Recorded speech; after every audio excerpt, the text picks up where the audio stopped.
Ǹjẹ́ ló kọ Ọlọ́run ọba tí sọ̀rọ̀ dọ̀rọ̀ fún gbogbo àwa sọ̀rọ̀sọ̀rọ̀, òun ni mo fi gàtẹ́ ètò fún tèmi lórí ètò tá a pè ní lérò tèmi, èrò tèmi, èrò tiyín, èrò tí gbogbo wa, òun lètò yìí dálé lórí gẹ́gẹ́ bẹ́ẹ̀ ṣe mọ̀ pé fún ìdàgbàsókè àwùjọ àti tọmọnìyàn, òun ni ohun tá a gbé lọ́wọ́ lórí ètò yìí. Ǹjẹ́ ló kọ olóòtú ètò yìí ọmọ Nàìjíríà, mò ń kí yín pé káàbọ̀ sórí ètò tá a pè ní lérò tèmi. Mukhtar Abíọ́dún ló kọ tèmi jẹ́ o, ajé lọ́gbọ́n ló kọ bàbá tó bí mi lọ́mọ lálẹ́dẹ̀ Òṣogbo. Èmi ni gbòǹgbò bí àgbà, ajókòó tàgbà, má ju pè ránṣẹ́ ọmọ kékeré àbíwá àgbà níkùn. Ǹjẹ́ ló kọ gbogbo ikọ̀ lérò tèmi, àlejò mi wọ́n ti wà ní yàrá agbára pẹ̀lú mi. Àlejò mi lẹ́nìí àwọn tá a jù sódò ẹja ńlá ló gbé o. Olóyè ni wọ́n, amòfin ni wọ́n, ajàfẹ́tọ̀ọ́ ọmọnìyàn tún ni wọ́n. Ó kọ wọ́n sọ lẹ́nu mi ògbó, àwọn náà ni Chief Abdulsalam Abdulfatah tó gbogbo èèyàn ń pè ní Liberty. Akínyìn ẹ káàbọ̀ sórí ètò wa. Ẹ ṣé gan olóòtú. Ẹni bá ti rí ilẹ̀kẹ̀ oyè yóò mọ̀ pé olóyè ní ìlò tó. Ẹ káàbọ̀ sórí ètò. A rí i pé gbogbo ọ̀rọ̀ tó bá jẹ mọ́ ìdàgbàsókè àwùjọ tàbí ẹ̀tọ́ ọmọnìyàn lẹ sábà máa ń dá sí. Ẹ tún jẹ́ akọni níwájú adájọ́. Bàbá ní ká wá pa méjèèjì pọ̀. Àwọn ọ̀rọ̀ tá a fẹ́ gbé yẹ̀wò yìí ó ní í ṣe pẹ̀lú ọ̀rọ̀ òfin. Ṣé rí i pé ẹ̀tọ́ lẹni tó lè sọ̀rọ̀ sí àwọn tá a fẹ́ gbé yẹ̀wò. Lẹ́nu lọ́lọ́ yìí awuyewuye gbòde kan wípé ẹ̀ka ètò ìdájọ́ àwọn ẹ̀sùn kọ̀ọ̀kan ń wá lọ́tùn ó ń wá lósì. Gẹ́gẹ́ bẹ́ẹ̀ ṣe mọ̀ pé a lè má lọ ilé ẹjọ́, a lè má dájọ́, pàápàá jùlọ tó bá ti ní í ṣe pẹ̀lú òṣèlú, ẹ̀tọ́ ọmọnìyàn àti bẹ́ẹ̀ bẹ́ẹ̀ lọ. A wá rí i pé lẹ́nu lọ́lọ́ yìí ó ń jà rìnrìn. Ọ̀rọ̀ ìjọba ìbílẹ̀, wọ́n dájọ́ wọn dájọ́, kò tí ì tán lẹ̀. Èyí tá a wá fẹ́ gbé yẹ̀wò tá a fẹ́ kẹ́ bá a fojú wò ká tó lọ síbi ohun tá a fẹ́ mú gangan ni pé ètò ìdájọ́ nípínlẹ̀ Ọ̀ṣun, ẹ̀ka ètò ìdájọ́ bó lẹ ṣe rí sí. Ẹ ṣé olóòtú, ilé iṣẹ́ wa yóò mọ lọ sókè sí ni. Mo kí gbogbo ọmọ Nàìjíríà tó ń wò mí, mo dẹ̀ kí gbogbo èèyàn tó ń wò mí lágbàáyé tó ń gbọ́ nǹkan tí mo ń sọ àtẹni tí ò gbọ́ nǹkan tí mo ń sọ pé ẹ kú dédé àsìkò yìí. Ìbéèrè tẹ́ béèrè ìbéèrè ńlá lẹ béèrè. Mo dẹ̀ jẹ́ èèyàn kan tó jẹ́ pé ohun tí ó ní mí lára láti ṣe jù láyé òun ni kí n máa parọ́. Bí ó bá di dandan kí n pa, màá dákẹ́. Tí mo rí tó jẹ́ ìrírí mi nípa ètò ìdájọ́ ní ìpínlẹ̀ Ọ̀ṣun òun ni wípé judicial system wa kò burú jáì tá a bá fi wé àwọn ibòmíì, àwọn agbègbè tó wà lẹ́gbẹ̀ẹ́ wa, àwọn state míì tó wà lẹ́gbẹ̀ẹ́ wa. Ṣùgbọ́n ẹ̀ka ètò ìdájọ́ orí ìpínlẹ̀ Ọ̀ṣun ó gbọ́dọ̀ tẹ̀síwájú, kò tí ì dé ibi tó yẹ kó wà, ṣùgbọ́n kò burú jáì. Ọ̀nà tá a fi lè wò pé kò burú jáì ni wípé bó tilẹ̀ jẹ́ wípé ìsúnkẹrẹ gbàkẹrẹ ẹjọ́, kí ẹjọ́ má yára, eléyìí tó jẹ́ pé problem everywhere ni, eléyìí tó jẹ́ pé ó jẹ́ problem ní judicial systems ní gbogbo Nàìjíríà, bó tilẹ̀ jẹ́ pé a ní. Kẹjọ́ máa fà ńlẹ̀. Kí ló fà? Ó wà àwọn nǹkan tó fà á máa kà. Wọ́n láwọn adájọ́ ò tó àbí nǹkan kan. Bẹ́ẹ̀ ni, ó tilẹ̀ jẹ́ pé ó wà. A dẹ̀ tún lè sọ wípé gbogbo everybody nínú àwọn tó jẹ́ òṣìṣẹ́ fádájọ́ àtadájọ́, pé everybody ní integrity wọn ló ń ṣiṣẹ́, ló operate ní 100%. A tún lè sọ bẹ́ẹ̀ torí pé tá a bá wo society tá a wà yìí, a rí i pé everywhere, every sector, every sphere láti ní àwọn èèyàn tó jẹ́ wípé kùdìẹ̀kudiẹ ń bẹ nínú ìwà wọn. Àwọn èpò tó wà ní àlìká. Bá a dé àárín àwọn lọ́balọ́ba á bá, bá a dé àárín àwọn gómìnà á bá a dé àwọn religious places á bá. So bó ṣe wà yẹn, bó ṣe wà, àṣà bọ̀bọ̀ kan tó máa ń kọrin láyé ìgbà kan, ó ní bó ṣe wà lámẹ́ ló wà nílùú Nàìjíríà, ó ní bó ṣe wà nìyẹn. So bó ṣe wà yẹn bẹ́ẹ̀ náà ló wà nínú ètò ìdájọ́. Àwọn èèyàn máa ń sọ ń gbòòrò wọn fẹ́ ka àwọn ẹ̀ka kọ̀ọ̀kan, wọn ní bí Nàìjíríà ó bá dá, wọn ó ka àwọn tí ó kópa tí wọn tó fi dá. Bí Nàìjíríà ó bá bàjẹ́ àti pé ibi tó bàjẹ́ dé àti ibi tó dáa dé, àwọn kan bá àwọn wa kò sí ká má dákọ̀ ètò ìdájọ́, wọn ni judiciary ni, kódà wọn dákọ̀ media, àwọn oníròyìn. Ẹnu ń kun judiciary láì mọye ìgbà ní gbogbo ọ̀rọ̀ òṣèlú ni o, ọ̀rọ̀ lọ́balọ́ba ni o, ọ̀rọ̀ àṣà ni o, ọ̀rọ̀ ẹ̀sìn ni o, ọ̀rọ̀ ṣe ni o, ọ̀rọ̀ ọmọnìyàn láwùjọ ni o, gbogbo ẹ̀ pátá wọn ní ọ̀dọ̀ àwọn adájọ́, àwọn agbẹjọ́rò, wọn ní ọ̀dọ̀ yín ló wà. Kí lẹ rò pé ó lè jọ́nà àbáyọ tẹ́sán fún ọmọ Nàìjíríà? Ọ̀nà àbáyọ tí a lè sọ lórí ọ̀rọ̀ yìí ni wípé kí gbogbo wa níbi tá a bá wà ká ṣetán láti hùwà tó dáa. Let the change begins from you. Ká ṣetán láti wà. Kí ni mo fẹ́ fààyàn bẹ̀ ni pé kò sẹ́ni tó fẹ́ náà ka àbùkù sí judicial system tí ìka àbùkù yẹn tàbí lè tó jù yẹn lọ kò sí lọ́dọ̀ ẹ̀. Ṣé àwọn olóṣèlú sọ jẹ́ kí judiciary sọ jẹ́ kó gbádùn ni? Ṣé bá pè wọ́n jù ní àwọn olóṣèlú ń jù wọ́n sí generally. So kò tí judiciary bá fẹ́ corrupt ṣe bí àwọn individual náà la máa corrupt judiciary yẹn. Àtẹ̀tẹ̀ fún lówó bọ̀bẹ́ àtẹ̀tẹ̀ fún yàn àmì èyí ló jẹ̀bi. So kò sí judiciary ò lè da láìsí pàwọ́ gan ti dà. N tẹ́ sọ inú jẹ́ kí wọ́n bọ́ sọ́dọ̀ ọ̀rọ̀ tí ó ń jà rìnrìn lọ́wọ́lọ́wọ́ báyìí.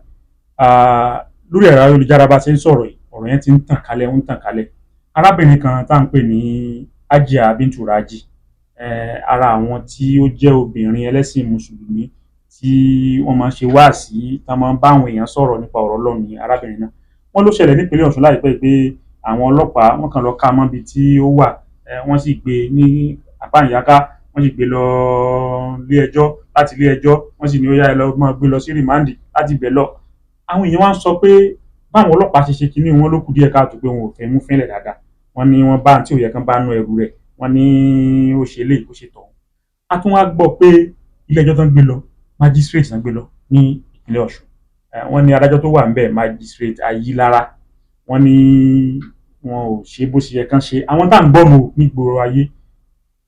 Arábìnrin wa jáde fúnra rẹ̀, èmi àti Hajia Bintu Raji mo pè lórí ẹ̀rọ ìbánisọ̀rọ̀ lánàá àjọsọ̀rọ̀.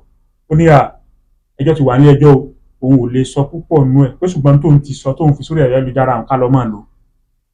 Ara tó sì sọ á gbọ́ láìpẹ́. Àmọ́ wọ́n rí pẹ́yìn náà wọ́n á fèsì sí gbogbo ẹni tí ń jà rìnrìn. Àwọn kan tún ní ẹ̀yẹn torí bẹ́ẹ̀ jẹ́ lọ́ọ̀yà amòfin ló jẹ́ ẹ̀mọ́ àgbèsẹ́yìn àwọn adájọ́. Ẹ jẹ́ wá gbọ́n tí Hajia Bintu fúnra rẹ̀ sọ kẹ́ ẹ̀ tó fèsì sọ̀rọ̀. Ọmọ Nàìjíríà lérò tèmi lè tẹ̀wé kú kalẹ̀. Ẹ já lọ sódì kejì lọ́n ká gbọ́ Hajia Bintu Raji tí wọ́n sọ.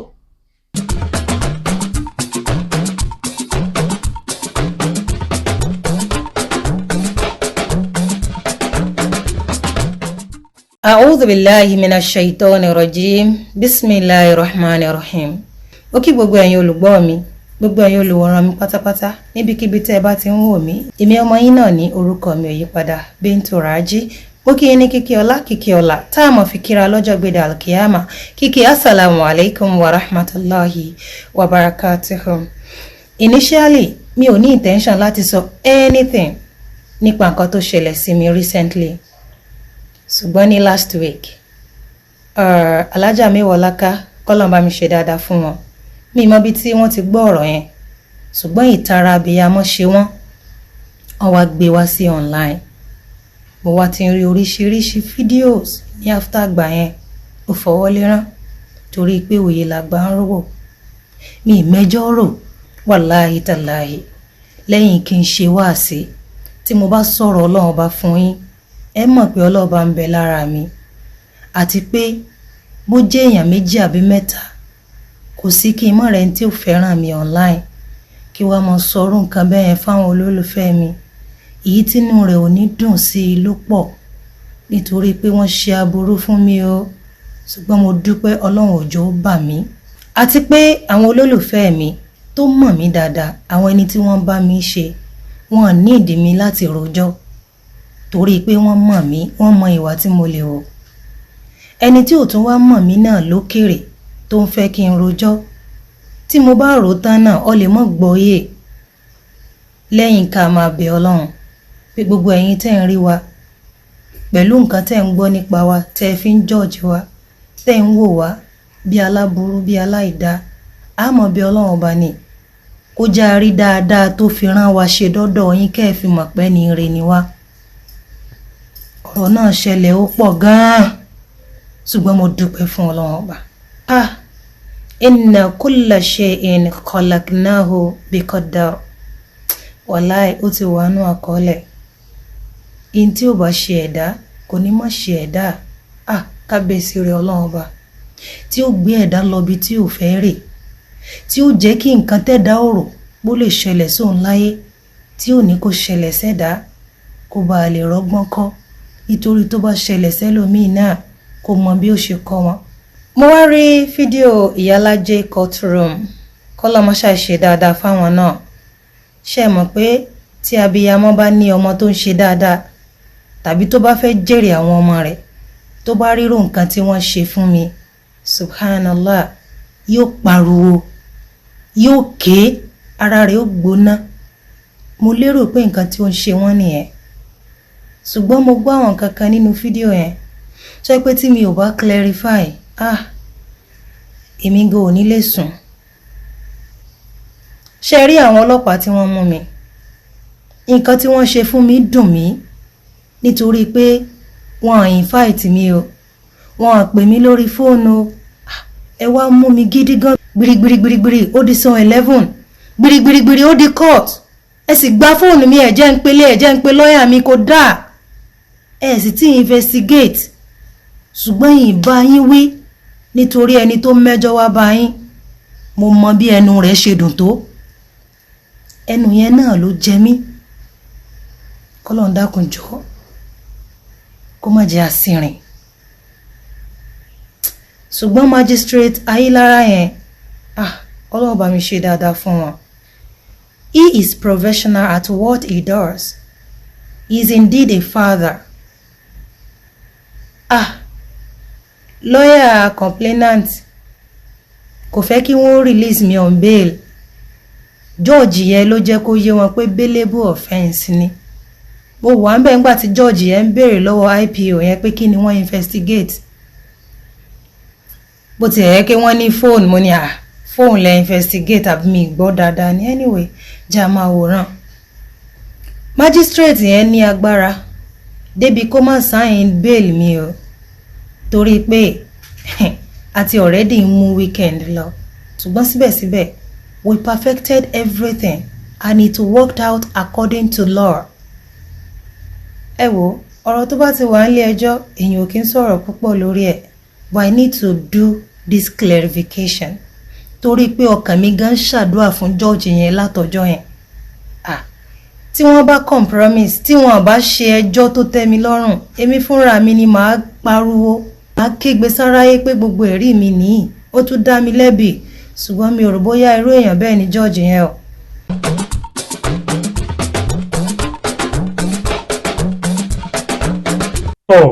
Ọmọ Nàìjíríà, ẹgbọ́n tí Ajah Bintu Raji tí wọ́n fẹnu ara wọn sọ lórí ìṣẹ̀lẹ̀ tó ṣẹlẹ̀, awuyewuye ti pọ̀, ẹ̀yin náà gbọ́n tí wọ́n wí. Bẹ́ẹ̀ni. Kí ni èrò tí? Ẹ ṣé, mo dúpẹ́ lóòtú, mo dẹ̀ kí gbogbo ọmọ Nàìjíríà tó ń wò wá láti ilé. Ṣé rí iṣẹ́ òfin ó jẹ́ ìlànà kan tó jẹ́ pé ó máa ń dín ọ̀pọ̀lọpọ̀ kan kù nínú ìwà wa, ìṣesí wa. A lè sọ̀rọ̀ anyhow, a lè dá sọ̀rọ̀ anyhow. Ṣé rí ọ̀rọ̀ yẹn, èmi ni lọ́yà tí mo kọ petition tí wọ́n fi mú oṣù wọn. Ẹ̀yin lẹ kọ petition? Èmi ni lọ́yà tó behind the petition tó fi arrest Bintu Raji. Bẹ́ẹ̀ ni. Ta ni ó ní kẹ́ bó nǹkan? Alhaja Kaola, Kafilatu Kaola ni complainant nínú kéèsì. So èmi ni lọ́yà tí mo kọ́, èmi ni lọ́yà tí mo plan gbogbo ìgbésẹ̀ tí wọ́n á gbé lórí ẹ̀. So ẹ lè bá mi níbi kan láyé tí wọ́n á ti tẹ ẹ̀tọ́ mi ènìyàn mọ́lẹ̀. Arábìnrin wa sọ pé wọ́n kàn gbé òun. Ẹ máa gbọ́ bàbá. Ṣé rí, mo wà forced láti sọ̀rọ̀ lórí ọ̀rọ̀ yẹn torí ordinarily mi bá mọ́ sọ̀rọ̀. Kódà kó tí táàfi conflict yẹn lọ ẹ̀wọ̀n gbére gan tó bá tọ́ sẹ́wọ̀n gbére, ní gbé ní sọ́nìtì because àgbẹ̀ òfìfo ló máa ń pariwo. Ṣé rí àwọn tó ẹ̀ ń gbọ́ tó ń sọ yẹn,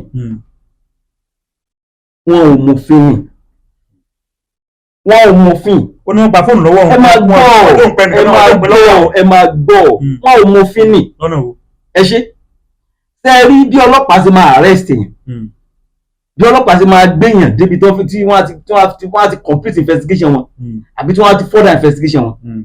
Òfin ò lákalẹ̀ lẹ́yìn wípé ẹ gbúdọ̀ violate fundamental right, ẹ gbúdọ̀ harass ẹ̀. ó wá náà jó ń pe lọ́ọ̀yà àwọn ẹ fẹsẹ̀ rí nígbà tí wọ́n arrest ẹ̀ àwọn méjì náà jọ wà. Nígbà tí wọ́n dẹ̀ mú dé zone 11 obìnrin kéè tó tẹ̀lé wọ́n free ẹ̀ she was moving up and down. So tí obìnrin tó tẹ̀lé tó bá move èmi wà mo rí ní òkú ṣe pé wọ́n ní òkú tí mo sọ wá witness tí obìnrin tó tẹ̀lé tó bá move up and down ẹjọ́ tó lọ́hùn ṣé wọ́n ti fún ní opportunity àti liberty láti contact anybody tó bá fẹ́ contact. Nǹkan tí wọ́n gbé bí Tìrájí fún ẹ jẹ́ kí n máa sọ fún yín defamation of character, cyber stalking, àwọn nǹkan tó jẹ́ the main ẹ̀sùn ìbanilórúkọjẹ́ bẹ́ẹ̀ ni àti ẹ̀sùn lílo orí ẹ̀rọ ayélujára láti lọ́ọ́ mọ́ tàbùkù èèyàn. ada fún yín the main yẹn o àwọn nǹkan tó wà tó tún rọ̀ mọ́. àṣùpọ̀ táwọn ń gbọ́ káàkiri wọ́n tú ẹrù rẹ̀ wọ́n bá gbó ń bẹ̀. kò sí nǹkan tó jẹ́ gbó. sí màá máa parọ́ ní kí wọ́n fi rọ́ọ̀ṣe. àwọn kan tún ní wọ́n tàn wá ní láti wá sí lóṣogbo. wọ́n tàn wá ní tó wá síbi ayẹyẹ kan. bẹ́ẹ̀ ni wọ́n tàn wá ní lóòótọ́. bẹ́ẹ̀ ni kò sí lọ́bẹ̀. wọ́n wá ní pé aṣọ òde tí wọ́n gbé ránṣẹ́ sí pé aṣọ tó wọ àwọ̀ tó bá ń bọ̀ aṣọ pé kí náà máa ń gbé wà bẹ́ẹ̀. pé wọ́n fi gbó sí. aṣọ wà bẹ́ẹ̀ wọ́n wá fi gbó sí pé wọ́n wá gbé aṣọ ohun tó ti gbó bí hòtẹ́ẹ̀lì tó dé sí báwo lọ́pàá ṣe dé lu ẹ̀tú ẹ̀rù rẹ̀. Sẹ́rí one thing I want to appreciate in this kind of setting ni wípé báwọn join àwọn social media confucianist. akọ́ṣẹ́mọṣẹ́ oníròyìn lọ́wọ́. Sẹ́rí social media tẹ́wọ̀ yẹn àgbákò tí ó kó bá ayé kì í ṣe kékeré o. mo ti rí ní àárọ̀ iná ní àbánà ẹ̀yin gan-an wọ́n tún ti mú imọ̀ wọn ní. báyìí lọ sí ni mo wọn lẹ́yìn náà wọ́n ní charger and bail lawyer ní. bẹ́ẹ̀ ni orúkọ mi nù. wọ́n tún ní controversial lawyer ní. controversial nìyẹn náà ẹni tó bá ti mú mi láti yunifásitì wọn kò mọ wà controversial charger and bail. bẹ́ẹ̀ ni ṣe rí social media tẹ̀wọ̀n yẹn ṣe rí àgbákò tí ó kó bá ayé wọn ò believe pé ẹnìkan wà táwọn ò lè bully. ẹ má jẹ́ kí n tàn yín ẹni tó behind gbogbo ọkọ̀ tẹ́ ẹ rí ẹ gbogbo information tẹ́ ẹ gbọ́ yẹn wọ́n bọ́ ṣe mú a whole most respectful magistrate in personality to help his level of education, his level of wisdom, his level of professionalism. àjùmọ̀ lórí ọ̀rọ̀ máa yà ọ̀rọ̀ máa jí sí. ọlọ́run tó bí ẹ̀ ó ní sẹ́ẹ̀rí ẹni tó jọ̀gà wọn gangan tó jọ̀gà wọn ó ń pè ní Sakiru Ọ̀kanlọ́mọ. Sakiru Ọ̀kanlọ́mọ. ó máa ń pè é ní Kowe sẹ́ẹ̀rí first class blackmailer ni.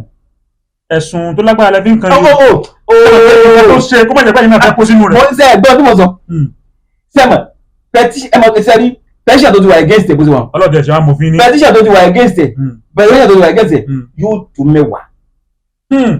ní pé kó máa sọ̀rọ̀ òyìn tó jù rẹ̀ òtó. Ọlọ́run kò petition tó wà against ẹ̀ yóò tó mẹ́wàá. tálẹ̀ ní kejì lọ́pẹ́ méjì. sáárì òun olówó connect woman kan tó ń pè ní Ìyálájé courtroom àti get orúkọ ẹ̀ gangan ṣẹ́gẹ̀t ìyẹn owó gba program tó ṣe láàánú fi drag mi ni. ẹ wá gbọ́ nǹkan tí woman yẹn sọ tó gbé picture ẹni ẹlẹ́ni èho májèlé tó ń gbàdúrà kó ń ga. ẹja lọ sọ́dọ̀ májèlé Ajírára bá nǹkan fi ẹ̀sùn náà fi kàn wọ́n ní bíi kí àsìkò tó yẹ kán dájọ́ tí kóòtù là kalẹ̀ òfin là kalẹ̀ kán kóòtù máa dájọ́ pé kán kí tí wọ́n mọ̀ jù bẹ́ẹ̀ lọ wọn náà máa dájọ́ lálẹ́ ńgbà mi. ẹ máa gbọ́ ọ débi gbọ́ tán sọ fún wọn nù wọ́n ní májèlé dáhùn wí wípé gbogbo ẹ̀sùn tó bá ti ní kan pẹ̀lú àwọn mùsùlùmí ni olórin ni ẹlẹ́sìn ni kí ọ̀dọ̀ wọn náà gbé lọ bí wọ́n bá ti wá gbé lọ wọn ní ṣe bó ṣe ẹ̀kan ṣe wọ́n kàn ṣe wúrúwúrú wọ́n sì gbé kúrò wọ́n ní ẹ máa gbọ́ ti Bintu Raji wọ́n náà sọ pé wọ́n fẹ́ gba béèlì Bintu Raji o kán lọ wá level 15 officer àbí level 14 officer tí ó dúró fún wọn gẹ́gẹ́ bí olùdúró fún wọ́n wá ní ó ṣe díẹ̀ wọ́n wá ẹni wọn rí wọ́n á tó wọ́n wá sọ pé ó yà ẹ lọ wá level 10 officer wa wọ́n ní tó yẹ kán máa yí padà bá àwọn ẹ̀sùn tẹ́mi rí tán fi kàn wọ́n nù Ìyálájé kọ́tù tó fi kàn wọ́n lórí ẹ̀rọ ìjára ẹ gbọ́ síbẹ̀. ṣe rí olóòtú. ẹ jẹ́ pé wà ṣe ti dúró síwájú magistrate Ajílára lọ dìfẹ́ǹdì èèyàn rí láti sọ pé oníbàárà mi ò sọ báyìí ó kẹ́ ṣùgbọ́n ẹ̀dá mọ̀. ẹ mọ gbọ́ ṣe rí kò sẹ́ni tí ó practice lọ́sùn tí ò ní mẹ́rin tó ń jẹ́ magistrate Ajílára. ó practice lọ́sùn. ó practice lọ́ọ̀ ó wà lóòmẹ́ tó ń jẹ́ magistrate Ajílára. no mo ti stand as counsel to the defendant níwájú wọn in so many cases. Mo dẹ̀ ti stand as person tó yẹ pé ó ń dúró láti fi support ẹni tó support ẹni tó complain tó gbìyànjú wá sí kóòtù in so many cases. Irú èèyàn wo ni Magistrate Ajera jẹ́? Àyẹ̀yìn máa da iṣẹ́ yóò dà fún yín. Ṣé Magistrate Ajera bó ṣe wà yẹn? Èèyàn tó ní principle ni o. Very intelligent. Ẹ mọ̀ pé èèyàn lè wà ìgbà míì èèyàn máa wà nípò láti oní mature. Get me. He's a very mature person. Èmi àti wọn lẹ́yìn ká kíra from distance. Lẹ́yìn ká kíra from distance. Very very mature and intelligent person. Ẹ máa bọ̀ lọ́jọ́ tí ọ̀rọ̀ ti Bintu Raji ṣẹlẹ̀ ṣe wà kọ́ọ̀tù ìjọ náà. Mo wà kọ́ọ̀tù. Bó ló ṣe ṣẹlẹ̀? Ẹ ṣe ẹ dákun tó lọ lọ́hùn. Ẹ bá gbọ́ ọ̀rọ̀ tí Bintu sọ fúnra ẹ̀. Ǹjẹ́ ó sọ wípé kóòtù ìgbà tí as at the time tí wọ́n pe kéèsì òun ó ti pé hot hour ni pé ọjọ́ ti lọ. Ara ó ní ẹ̀sùn tó fi kàn sí ẹ̀sùn tí Bintu Raji fi kàn ní pé àwọn ọlọ́pàá wọn ṣe dáadáa ṣùgbọ́n Magistrate Ayilara ó ló ṣe bó ṣe yẹ kó. Ó ṣe òdodo tó wà sẹ́rí. Now ẹ mú ọ̀rọ̀ àwọn blogger tá à ń sọ ẹ̀, ẹ mú ọ̀rọ̀ Ìyálájé, ẹ mú ọ̀rọ̀ Sakiru Ọ̀kanlọ́mọ àti Ìyá Kizeti. Ṣé àwọn tí mò ń pè yẹn, àwọn tí mò ń sọ yẹn, honestly speaking, ẹni tó bá consume ọ̀rọ̀ wọn, ó ti consume massive. Tó bá consume information, go and consume the information at your peril. Ẹja gbọ́rọ̀ tí lọ́ọ̀yà Bintu Raji fúnra rẹ̀ sọ.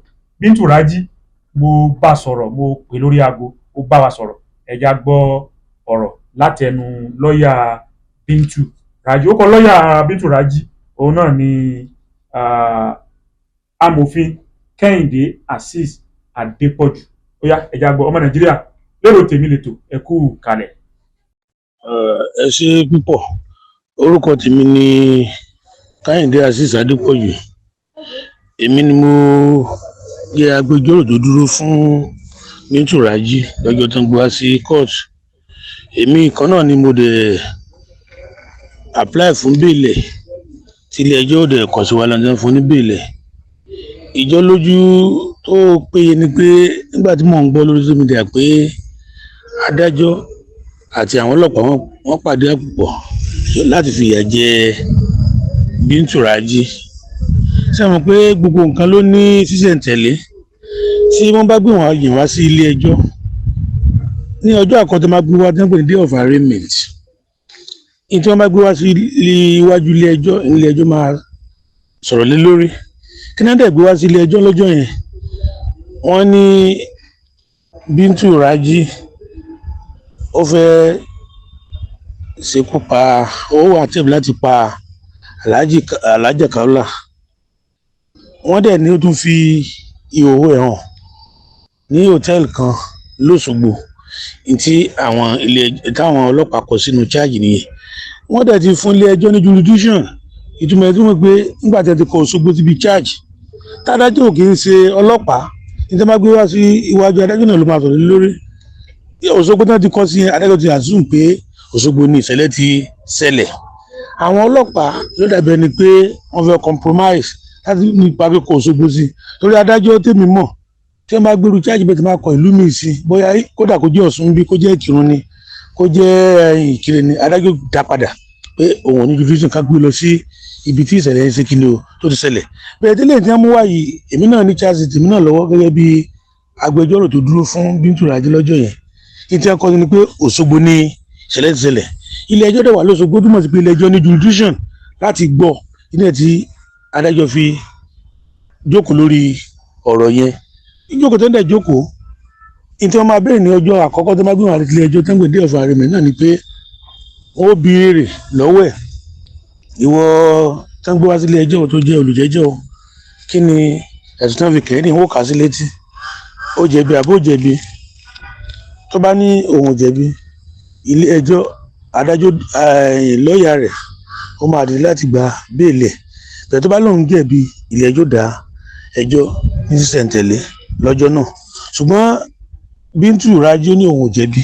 Èmi tí mo dẹ̀ jẹ́ agbẹjọ́rò tí mo dúró fún èmi náà láti sọ fún ilé ẹjọ́ pé ilé ẹjọ́ bá síjú àánú kan fún ní bẹ́ẹ̀lì torí pé ẹ̀sùn tán gbé wá ibi ó tẹ̀ pé àwọn ọlọ́pàá ẹ̀sùn gbé wọn ò fẹ́ kí wọ́n fún ní bẹ́ẹ̀lì ẹ̀sùn tó wọ́n tu ẹ̀sẹ̀ bí ẹni pé ẹ̀sùn yẹn ó le ju ti ilé ẹjọ́ májísírèètì lè fún ní bẹ́ẹ̀lì lọ ṣùgbọ́n adájọ́ ní òun lè fún ní bẹ́ẹ̀lì pátádé apply fún bẹ́ẹ̀lì táàdé tá a gba bẹ́ẹ̀lì ilé ẹjọ́ wọn fún wọn ní bẹ́ẹ̀lì bí ó tẹ̀ pé àwọn ọlọ́pàá tó ń takò wá pé ká má fún wọn ní bẹ́ẹ̀lì ó máa sá lọ ní ó máa ṣe ní ilé ẹjọ́ gbà ilé ẹjọ́ láti fún ní bẹ́ẹ̀lì kan mo sọ tí méjì wá ṣùgbọ́n àsìkò tí wọ́n gbé wá mo tún gbọ́ lórí social media pé wọ́n ní àárọ̀ ní gbé wá kò ń ṣe àárọ̀ ọwọ́ ọ̀sán bí aago bíi méjì gan lọ́ọ̀lù kan tó gbé wá ìgbà tá a dájọ́ fi sí aago bíi mẹ́ta gan lọ́ọ̀lù so nígbà tí wọ́n gbé wọ́n ti gbé wọ́n ti late gbé wá síbẹ̀síbẹ̀ náà àtúngbìyànjú láti perfect bail ẹ̀ ní ọjọ́ yẹn bí tẹ̀ pé ara adájọ́ kò yá lọ́jọ́ yẹn bá a sọ wá rí sí ìjọ́ kejì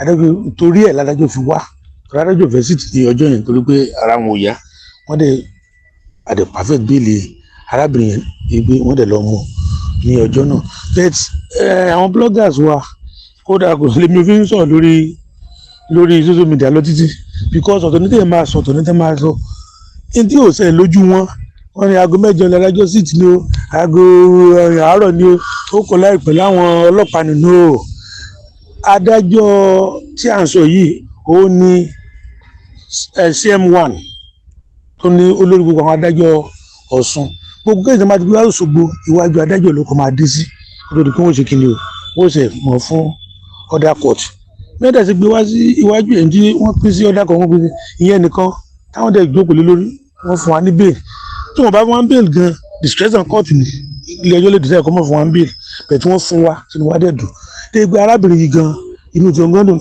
nígbà gan adájọ́ tún béèrè kó da complainant dà wọ́n ní alájà Kaola ni wọ́n àsóhun ṣe alájà Kaola ju ilé ẹjọ́ lọ ó yẹ kó ń kó wá sí court gẹ́gẹ́ bí olùpẹ̀jọ́ ilé ẹjọ́ challenge àwọn ọlọ́pàá níjọ́ ẹ bẹ́ẹ̀ lójú my press lójú mi ṣùgbọ́n wà náà ni ọlọ́pàá àti ilé ẹjọ́ ò dáyàn mọ́ tẹ́ bá dé court ẹ rí èrè kan tẹ́yìn àti wọ́n di lójú ó túmọ̀ sí pé adájọ́ ò lè fẹjọ́ ṣègbè òkú adájọ́ ò dáyàn mọ́ kójọ́ mọ̀ ẹ̀yẹ́ wọn gba ilé ẹjọ́ bí wọ́n ṣe kà fún nídìí ayé náà wọ́n ṣe kà tẹ́lá lọ́yọ̀ dẹ̀ dìde tí wọ́n fẹ́ gba béèlì bí wọ́n mọ̀ ṣe òun náà ló a ṣe a dẹ̀ dúpẹ́ pé ilé ẹjọ́ fún wa ní béèlì a dẹ̀ perfect béèlì táwọn kan tó sọ pé kódò tí wọ́n wà ń bẹ̀ dì sí irọ́ o even ẹ̀ tẹ́ tún gbé wá ní Friday tó lọ mo tún wà nù lọ́yà tuntun èmi náà mo tún dúró fún mo tún apply béèlì ilé ẹjọ́ tó fún un náà béèlì ilé ẹjọ́ ló dẹ̀ lágbára láti mú fún ibẹ̀ tí wọ́n fún wọn so lẹ́yìn tó wọ́n ń gbéjọ lójú fún wọn gẹ́gẹ́ bí agbẹjọ́rò tó dúró fún àwọn méjèèjì àti tó ṣẹlẹ̀ ní síbíntò rájú ní àti tó ń gbé wá níjọ́ Friday àáfàá kan tó wá láti lọ ilé ẹjọ́ ó fún wọn ní béèlì ìtìlẹ̀ ilé ẹjọ́ ò lè ṣèjú bẹ́ẹ̀ lọ ṣùgbọ́n gbogbo àwọn tó máa ń ṣèdájọ́ lórí social media Ọlọ́run ló máa yanjú ọ̀rọ̀ tiwọn o. ọmọ Nàìjíríà lérò tèmi náà ni mo rò pé agbọ́n tí amòfin Kẹ́hìndé Adépọ̀jù tí wọ́n sọ tó jẹ́ agbẹjọ́rò fún Bíntù Rájí tí wọ́n sọ àlejò mi ẹkú kàlẹ́ ẹkú òun látẹ̀kan kí wàá ló fa wuyewuye nípa pé ẹ̀wọ̀n ṣe báyìí kò ṣe báyìí Magistrate Ayilara lákòótán kí lẹni sọ ń parẹ́. ẹ̀rí inú mi dùn pẹ̀lú ọ̀rọ̀ tí lọ́ọ̀yà yìí sọ because ẹ máa ní lọ́ọ̀yà yìí tó sọ̀rọ̀ yìí ó jẹ́ lọ́ọ̀yà tó máa appear níwájú Ayilara yìí jù mí lọ fáfáfáfá jù mí lọ because area bi tó ibi area specialization ẹ̀ nìyẹn ó máa ń lọ síbẹ̀ ó máa ń lo Magistrate court dáadáa tẹ́ ẹ rí gbogbo nǹkan tó ń ṣe fún Magistrate Ayilara yẹn iṣẹ́ àwọn blogger èèyàn bú tí mo dárúkọ lẹ́ẹ̀kan iṣẹ́ wọn ni. lọ́yà Bíntù Rájí náà sọ pé kí wọ́n bá wọn bá adájọ́ ló kọjá pé àwọn bloggers yẹn wọ́n ń sọ tójú wọn ò tó. ojú wọn ò tó. kí gbogbo ọmọ Nàìjíríà tó bá ń gbọ́ wa báyìí káwọn náà ká máa fèyí kọ́gbọ́n àtàwọn oníròyìn ni o àtàwọn oníròyìn ni o àtàgbẹjọ́rò ni o àtàdájọ́ ni o tójú wọn ò bá tó ká má máa sọ káyé sọ sí gbòòrò kí ni ìjìyà tó yẹ kó wà fún àwọn ọmọdé. àdà fún yẹn o a ti parí petition wọn wọ́n bá tún fẹ́ gbé ọ lọ́lé ẹjọ́ wọ́n á tún bẹ̀rẹ̀ ariwo. nínú ọ̀rọ̀ yìí gbogbo tó tún sọ wọ́n mọ̀ dákọ̀ Malam Yusuf Adépọ̀jù náà nínú ọ̀rọ̀ kí ló kàn wọ́n bẹ̀. kò kan Malam Yusuf Adépọ̀jù bẹ́ẹ̀ ni torí wípé ṣe rí iṣẹ́ àwọn blogger òun náà nìyẹn ṣe rí àwọn bloggers yẹn wọ́n ti láwọn kan tó ti mú lọ́tà. wọ́n ní Malam Yusuf Adépọ̀jù pé àti pé kan náà ní páwọn gan ló ní kẹ́ ẹ jẹ́ agbẹjọ́rò fún Alájà Kaola. rárá kò rí bẹ́ẹ̀ Malam Yusuf Adépọ̀jù èmi ni lọ́ọ̀yà wọn ṣùgbọ́n torí pé mo jẹ́ lọ́ọ̀yà fún Malam Yusuf mọ̀ye lọ́ọ̀yà sí Malam Yusuf Adépọ̀jù ni wá mọ iye claims tèmi náà ní ìyá Kaula àti kéèsì against ara nílọrin gbọ́rọ̀ yẹn dáadáa. kámi pàtó pé bóyá. àmọ́ gbọ́ kéèsì tá a ṣe kéèsì ara nílọrin nìyá ti rí pé lọ́ọ̀yà yìí ó fojú kéèsì mi rí nǹkan bóyá wàá bá mi ṣe kéèsì against arábìnrin bó ṣe jẹ́ nìyẹn ibi tá a ti pàdé nìyẹn. pé bá wá sórí ètò yìí bàbá mẹ́nu bà ọ̀rọ̀ tó ní í ṣe pẹ̀lú àwọn tó ń lọ láwùjọ tẹ́ ti dá sí tẹ́lẹ̀ yóò kù díẹ̀ káàtó gẹ́gẹ́ bí amòfin ọ̀rọ̀ ìdájọ́ ètò ìdìbò síjọba àbílẹ̀ ni wọ́n lọ káńsù ni wọ́n lọ káńsù ni PDP ní APC ni ní ṣókí láàrin bí ìṣẹ́jú kan sí méjì kí lẹ ní sọ sí. ẹ ṣe gan ṣe rí nígbà tọ́rọ̀ yẹn ṣẹlẹ̀ wọ́n pè mí pé kí mo rí sí mo ní ìtìrìn kankan sí kí fún ọ̀rẹ́ mi kan tó head radio station lẹ́kọ̀ọ́ ó pè mí mo ní mi ò tí ì kàn sí. ṣùgbọ́n ẹ ti ka ìdájọ́ mi. ẹ máa gbọ́ after a week mo wá lásẹ̀ sí gbogbo ìdájọ́ yẹn mo á kọ opinion mi jáde. ẹ jẹ́ wọn sọ fún àìfún pé ṣé ilé ẹjọ́ dá àwọn alákàjọba àbílẹ̀ tí wọ́n ní ká máa lọlé ti ẹgbẹ́ APC tí wọ́n ti padà báyìí sí ilé ẹjọ́ nìkan padà. ilé ẹjọ́ ò ní kan padà. ilé ẹjọ́ nìkan padà. ilé ẹjọ́ ò ní kan padà. àwọn náà wà káńsù báyìí. ilé ẹjọ́ ò ní kan padà. ilé ẹjọ́ ò ní kan padà. ìwọ́n ti gómìnà tí gómìnà ní káwọn PDP tó ń dìbò fún kámọ̀ lọ káńsù. gọ́fúnà ò fẹ́ kí wàhálà ṣẹlẹ̀ ni. ṣé ẹ mọ̀ pé ẹ mọ̀ gbọ́ o mo close my government of the day o. ìgbà tó yẹ ṣẹlẹ̀ kí ló yẹ kí n ṣe ṣé ó kọ́ yẹ kí n takò tó bọ̀ ta kí mi náà mọ̀ parí. I won't do that. ẹ wá lọ ka ìdájọ́ òun dáadáa. I won't do that. even tó bá yẹ against the government tí mo support kàkà tí màá fi máa bá wọn yí nǹkan padà má dákẹ́ ní ẹni gbọ́ kún lẹ́nu. kí wá ní ó kẹ́yìn ọ̀rọ̀ ìbá. àwọn tó wà káńsù ti wà káńsù. kò sẹ́ni tó wà káńsù lábẹ́ òfin. alákàjọba abẹ́lẹ̀ APC wà káńsù. bọ́ bá wà ẹ mọ̀ pé brigandage náà fi lọ sí káńsù ni. èbó lẹ sọ ẹ mọ̀ kéèyàn digun di pápá kéèyàn fi bọ́ sí káńsù tó fi wọ káńsù nìyẹn. so ti wá ẹ̀mí àwọn èèyàn ṣòfò. so ti wá gbá location káńsù fún. ilé ìsọ̀bá yìí ni pé káwọn ìjọba àwọn PDP tán dìbò fún láìpẹ́ yìí tán wọlé ìjọba ìbílẹ̀ tán búra fún yìí kán lọ fọkànbalẹ̀. kán lọ fọkànbalẹ̀ ṣe rọrọ yẹn ilé ẹjọ́ ni ó padà yanjú ẹ̀. lákòótó láti máa lọ lé fún tèmi ó ní pé màá bí léèrè pé a rí i pé tá a bá ń sọ̀rọ̀ nípa àṣà àti ẹ̀sìn lágbo àwọn lọ́balọ́ba ẹ máa ń dá sí ó sì láwọn ibi tẹ́ ẹ fi sí ṣé kì í ṣe pé ẹ̀yin náà wà lára àwọn tó sọ pé kò sí àṣà Yorùbá. ẹ̀dẹ̀ ẹ̀ ṣe gan sẹ́rí mo ṣe wà yìí náà born advocate ni sẹ́rí kan tí bá ní believe nínú yẹn mo máa ń mí sọ pé mo champion tí bá dẹ̀ níyàn tó champion máa support ẹ̀ o lè máa rí mi tó yẹ pé tẹ́ bá rẹ́ nìkan ẹlòmíì lè wá mọ̀ mí rí o òótọ́ mo sọ fún sẹ́rí àṣà wà ẹ̀sìn wà. àwọn lọ́balọ́ba ṣé wọ́n lè kúrò níbi àṣà kan ní pẹ́sìn nìkan náà mọ̀ sí sóòtú rọrùn. o tí wọ́n pé ọ̀tọ̀ lẹ̀sìn ọ̀tọ̀ làṣà olú méjì ni mo ti kódà àwọn blackmail àwọn máa fi blackmail mi. ṣé ẹnìkan ìkẹta wà lẹ pè ní ìbọ̀rìṣà. ẹ mọ̀ tó àṣà wà ẹ̀sìn wà sẹ̀kẹ̀tẹ̀rì ìbọ̀rìṣà ẹ̀sìn ni kì í ṣàṣà bọ̀ wọ́n ti jápọ̀ mọ́ àṣà sẹ́kẹ̀tì sí. wọ́n lọ́ba tó bá ti jẹ ó gbọ́dọ̀ wọ́n ṣe gbogbo ẹ̀sìn. kò rí bẹ́ẹ̀ kò rí bẹ́ẹ̀ kò rí bẹ́ẹ̀ kò rí bẹ́ẹ̀. bẹ́ẹ̀ ẹnu ogun yẹn ẹnu ogun yìí. sẹ́rí à ń pè kíní kan ní freedom of religion à ń pè kíní kan ní freedom of religion kò yọ ọba lẹ̀ ọba ní ẹ̀tọ́ láti ṣe ẹ̀sìn tó bá wù.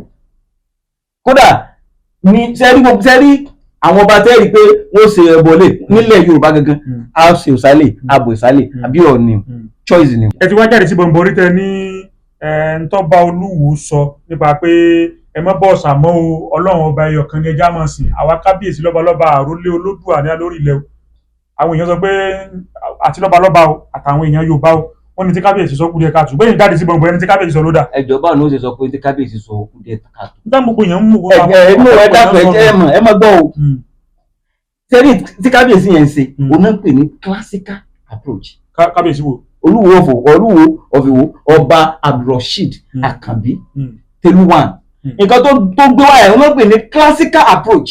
wọ́n wá ní à ń ṣẹbọ à ń ṣòòṣà ni wọ́n fi máa ń yan ọba pé má fi yàn sórí oyè tó sọ wáyà gbọ́dọ̀ kó má ta kó. yóò dà fún yín sẹ́ni gbogbo ẹni tó bá sọ báwọn ẹni kó lọ fẹnu gbolẹ̀. tó bá sọ pé à ń ṣẹbọ à ń ṣòòṣà ni wọ́n yan ọba. ẹni tó bá sọ bẹ́ẹ̀ èmi mo sọ èmi. ọmọ afẹ́fà tẹ̀lẹ̀ kí ló yan ọba. ìfá òun náà ń gbé jẹlẹ̀ ẹgbọ́n tí mo sọ sẹ́ẹ̀ bẹ́ẹ̀ ni sẹ́rí mo ṣe jẹ́ lọ́yà yìí àwọn feed tó yẹ pé mo gbóná nú ẹ̀ tí ó kù ní pé à ń fẹnu ya ẹran sọ́bẹ̀ chieftaincy land human right chieftaincy mo tún sọ ẹ mọ̀ gbọ́ nínú òfin chieftaincy torí àkókò wa dáadé fẹ́ mọ́ lọ nínú òfin chieftaincy ní gbogbo south west Nigeria Ọ̀ṣun Ògùn Oǹdó tó fi dé Oǹdó Lagos Ògùn gbogbo ẹ̀ papọ̀ Èkìtì kò chief law ló ń regulate bó náà ṣe yan ọba ẹ̀ lè rí fáánù chief law ẹ̀ lè rí fáánù chief law ṣùgbọ́n ṣe gbàgbé àṣà Yorùbá wà jẹ́ ẹ̀ lè rí fáánù ẹgbẹ́ mo sọ òfin náà fi ń yan ọba òfin ló yan ọba òfin lá sọ ìlànà tẹ́tọ̀ gọ́ọ̀nà gangan ló yan ọba chief law ti wá sọ báwo ló ṣe yan ọba kí ni àwọn ìgbésẹ̀ tó gbé tó fi yan ọba gbádùn nìyẹn so òfin ló ti gbé lànà kalẹ̀ gọ́ọ̀nà olóyin ọba bẹ́ẹ̀ tẹ́mọ́gbọ́ tí gbogbo ẹ̀yin afọbajẹ káti ẹ̀mọ́ nù fábà kákọ́sọ tí gbogbo ẹ̀yin afọbajẹ bá ní ẹni tá a fẹ́ fi jọba ni o tí gọ́ọ̀nà ò bá tì í ṣetán ìjọba kankan. tó ń tẹ́ máa sọ báyìí ni pé gbogbo àwọn ọ̀nà tí wọ́n ń gbà yan ọba àbí àṣà Yorùbá tó sọ pé ẹbọ ní nǹkan kan ní kábíyèsí bá dórí oyè ó lè sọ pé sìn báyìí lóhun ó sìn òsìn báyìí. fẹ́ dáadáa bó ṣe rí mu chief law tó regulate báwo lọ́ba ṣe ṣe báwo lọ́ba ṣe jẹ́ lọ́ba ṣe ẹ̀lẹ́rìí tó sọ pé ọba kábíyèsí ilẹ̀ Yorùbá lè débẹ̀ kó yan ẹ̀sìn tó wù. dáadáa mọ̀nàkà ó ní mo fi fún ilé example yẹn pé even nígbà tí Olúwo ò tí ì dé àti láwọn ọba tó jẹ́ pé nǹkan tán mọ̀ọ́mọ́ o òun ní Ṣàngó. Olúwo sì wà dé nìsín. ó ní Islam náà mọ̀ọ́mọ́ ó dẹ̀ sí ní environment tí tó encourage ẹ̀.